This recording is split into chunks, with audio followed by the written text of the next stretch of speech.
Bakit mahalaga na matuloy ang Senate Blue Ribbon Committee hearing ngayon nila Senator Marcoleta, Senate President Alan Peter Cayetano at Senator Pia Cayetano?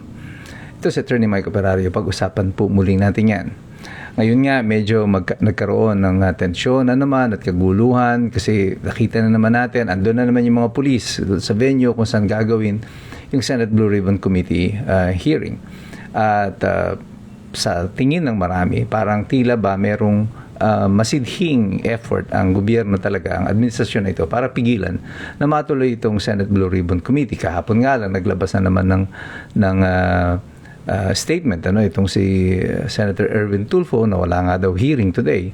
And then later on, sinabi na bumaba na siya as Senate BRC chairman sa faction nila at si Kiko Pangilinan na ang susunod na uupo in his stead, Well, ang tanong ng marami ngayon, bakit kailangan magkaroon pa ng ganitong hearing sa kasalukuyan?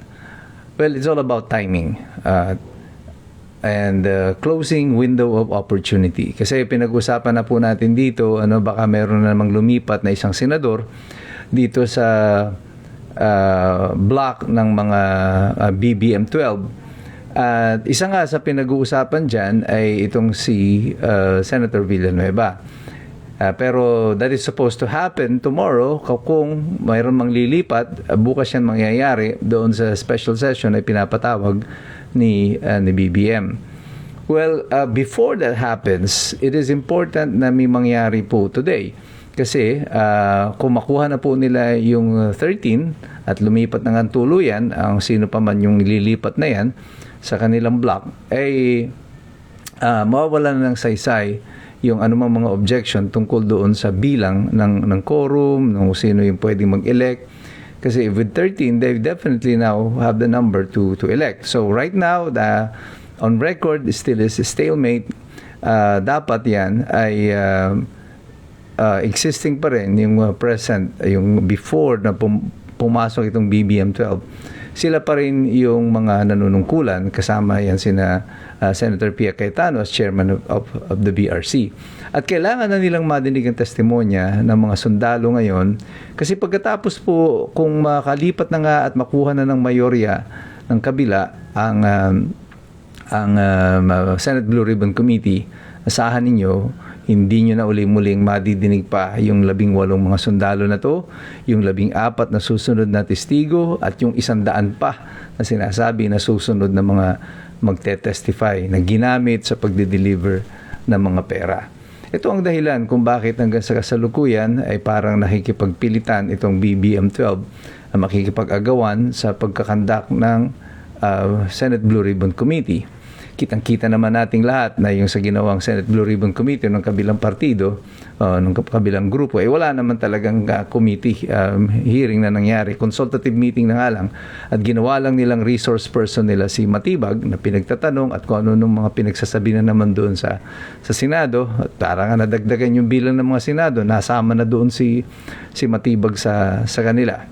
But at the moment, it is very critical na makapagsalita na po itong mga sundalo nito to be able to put on record under the Senate Blue Ribbon Committee yung kanilang mga pahayag under oath. And ang objective naman ng kabila ay pigilan itong makapagsalita. Ang tanong dyan, bakit kailangang pigilan yung 18 sundalo, yung 14 pang susunod at yung 100 pa? Well, obviously, because it is damaging to the story ng administrasyon. Yung kanilang storya na wala silang ninakaw, hindi sila sangkot dito. Ito ay pasisinungalingan ng mga tao na nag-deliver ng pera sa kanila. At iyan, apparently, is the objective. Nung ko pa sinasabi, itong kaguluhan na meron tayo sa Senado ngayon, hindi na ito tungkol sa impeachment at the moment. Ito ay tungkol doon sa flood control.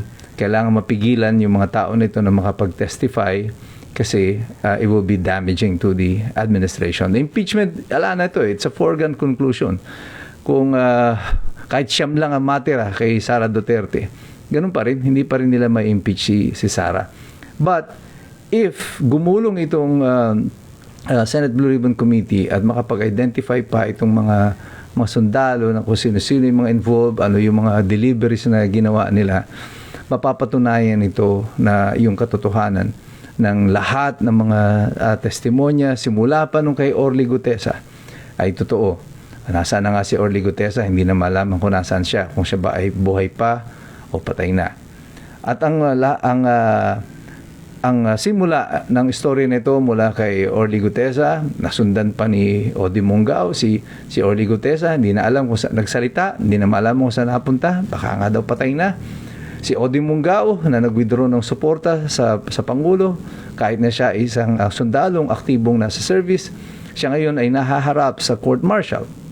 At ito yung mga 18 mga marino na nagte-testify ngayon, sila ay hinaharas, pinahihirapan, at kung ano-anong ginagawa, wag lang madinig yung kanilang mga testimonya.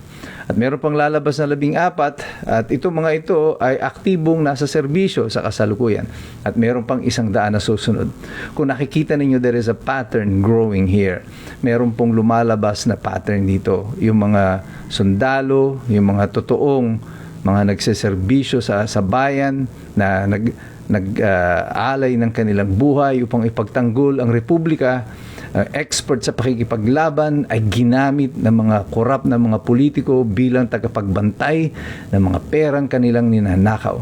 At sa tingin ko, this is not sitting well with this heroes of ours. Ito sa mga bayani natin ito, hindi okay sa kanila yung ganitong sitwasyon.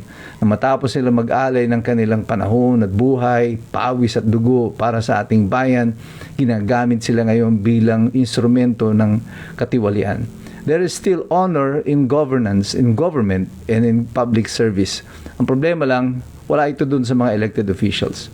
Honor belongs to those who really dedicate their lives para po sa ating bansa. Kaya patuloy po nating ipanalangin ang mga sundalo na ito. But Malacanang knows this. Itong mga BBM-12 knows this. Congress knows this. There is a tide coming in. There is the tide of battle is changing. People are waking up. At yung mga sundalo na ito na nagigising, na tumitindig sa prinsipyo, delikado ang mga yan sa mga magnanakaw. Kasi pag ang sundalo ay tumindig sa kanyang adhikain, sa kanyang pinanumpaang tungkulin, ayon sa konstitusyon, iba po ang po pwedeng kalabasan nito. Kaya there is a little bit of rumbling in Malacanang. Ramdam nila yan. Kahit na yung BBM-12 na to, hindi sila kikilos ng ganyan kadesperado if they didn't know na masama para sa kanila itong magaganap na ito na hearing ng Senate Blue Ribbon. Our only wish is that manalangin tayong lahat. Let us pray for these brave soldiers. Iniaalay nila yung buhay nila para sa atin, at ngayon iniaalay na namang muli ang kanilang kinabukasan, pati ang kanilang mga pamilya, sa paghahayag at pagbubunyag lamang ito ng katotohanan. Dalangin din natin, isama natin sa panalangin natin ito si Senator Villanueva, na sana ay masaksihan niya kung ano itong nagaganap sa ating bansa. Sana sa kanyang pagmumuni-muni at paghahanap ng katotohanan, masumpungan niyang muli ang Panginoon at ang kanyang sinumpaang tungkulin sa ating bansa, pati na rin sa Diyos. Maasa pa rin tayo na titindig pa rin siya sa katotohanan. We are praying for you, Senator Villanueva. We have not given up on it yet. Pero tayong lahat, patuloy tayo na makikilahok, tayo magmamasid, tayo magsisipag-aral. Kasi alam nating lahat, mahirap makialam ang taong walang alam. God bless you, God bless us all. Mabuhay ang Republika ng Pilipinas.